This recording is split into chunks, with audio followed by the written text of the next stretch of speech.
15.5 বছর দেশ শাসন করার পর শেখ হাসিনাকে বিদায় নিতে হলো একনায়ক হিসেবে। ছাত্র ও গণ আন্দোলনের মুখে তার শাসনের পতনের পেছনে একগুঁয়েমি, অহংকার ও অতি আত্মবিশ্বাস এসব বিষয়কে অন্যতম কারণ হিসেবে দেখা হচ্ছে।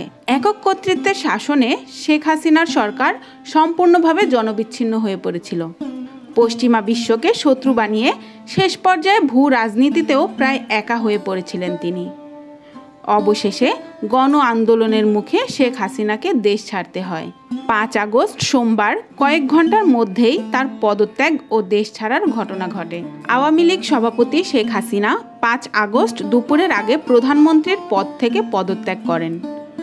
সরকারি একাধিক সূত্র বলছে, পদত্যাগের আগে 5 আগস্ট দুপুরে তিনি জাতির উদ্দেশ্যে ভাষণ দিতে চেয়েছিলেন, কিন্তু সেই সুযোগ ও সময় তাকে দেওয়া হয়নি। শেখ হাসিনা দুপুরের আগে বঙ্গভবনে গিয়ে রাষ্ট্রপতি মোহাম্মদ শাহাবুদ্দিনের কাছে পদত্যাগ করেন। এরপর দুপুর 2:30টার দিকে বঙ্গভবন থেকেই শেখ হাসিনা একটি সামরিক হেলিকপ্টারে করে ভারতের উদ্দেশ্যে বাংলাদেশ ছাড়েন। তার ছোট বোন শেখ রেহানা সঙ্গে ছিলেন। শক্ত অবস্থান, শেষ পর্যন্ত পদত্যাগ। সরকারি চাকরিতে কোটা সংস্কারের দাবিতে 36 দিন আগে শিক্ষার্থীদের যে আন্দোলন শুরু হয়েছিল তা সরকার পতনের আন্দোলনে রূপান্তরিত হওয়ার পরও শেখ হাসিনার সরকারের পক্ষ থেকে শক্ত অবস্থানের কথা বলা হচ্ছিল।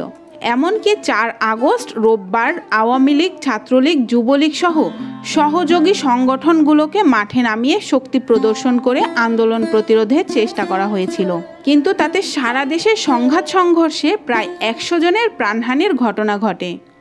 এরপরও শক্ত হাতে দমনের কথা বলা হচ্ছিল।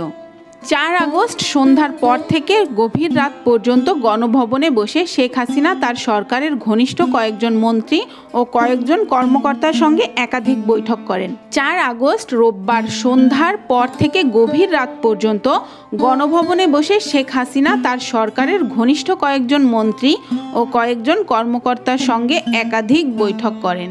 শেখ হাসিনার ঘনিষ্ঠ একাধিক নেতা জানিয়েছেন, রোববারও সরকারের ওপর চাপ বাড়তে থাকে। এরপরও পরিস্থিতি তাদের নিয়ন্ত্রণে থাকবে বলে তারা ধারণা করেছিলেন, কিন্তু চাপ আরও বাড়তে থাকে। 5 আগস্ট সকালেই তারা বুঝতে পারেন তাদের সময় শেষ হয়ে গেছে। এরপর শেখ হাসিনাকে ক্ষমতা ছাড়ার সিদ্ধান্ত নিতে হয়। কেন এমন পরিস্থিতি হলো? শিক্ষার্থীরা যখন শান্তিপূর্ণ আন্দোলন করছিলেন, সেই পর্যায়ে গত 14 জুলাই শেখ হাসিনা সংবাদ সম্মেলনে শিক্ষার্থীদের যৌক্তিক দাবি নিয়ে তুচ্ছ-তাচ্ছিল্য করেছিলেন। আন্দোলনকারীদের উদ্দেশ্যে তিনি রাজাকার শব্দ ব্যবহার করেছিলেন। এতে তার একগুঁয়েমি ও অহংকারের বিষয়টি প্রকাশ পেয়েছিল। এরপর শিক্ষার্থীরা ফুঁসে ওঠেন। আন্দোলন আরও জোরালো হয়। সেই আন্দোলন দমনে আইন শৃঙ্খলা রক্ষাকারী বাহিনী দিয়ে শক্তি প্রয়োগ করায় গত 17 জুলাই থেকে কয়েকদিনে সারা দেশে 200 এর বেশি প্রাণহানি ঘটে। এরপর সেনাবাহিনী নামিয়ে কারফিউ দিয়ে পরিস্থিতি নিয়ন্ত্রণের চেষ্টা করা হয়। তবে শিক্ষার্থীরা সরকার পতনের এক দফার আন্দোলনে নামেন। বিপুল সংখ্যক প্রাণহানির ঘটনায় শেষ পর্যন্ত কোনো কিছুতেই রক্ষা হলো না। একা হয়ে পড়েছিল হাসিনা সরকার। দেশের ভেতরে আওয়ামী লীগ একা হয়ে পড়েছিল। দীর্ঘ শাসনে সবাইকে খেপিয়ে তুলেছিলেন শেখ হাসিনা। তার সরকারের বিভিন্ন পর্যায়ে দুর্নীতি, অর্থ পাচার ও অর্থনীতির মন্দা পরিস্থিতিতে মানুষের মধ্যে ক্ষোভ তৈরি হয়েছিল। আর রাজনৈতিক দিক থেকে আওয়ামী লীগের নেতৃত্বাধীন 14 দলীয় জোটের বাইরে অন্য সব দল সরকার বিরোধী অবস্থানে চলে যায়। এর ফলে শেখ হাসিনা রাজনৈতিক দিক থেকেও একা হয়ে পড়েন।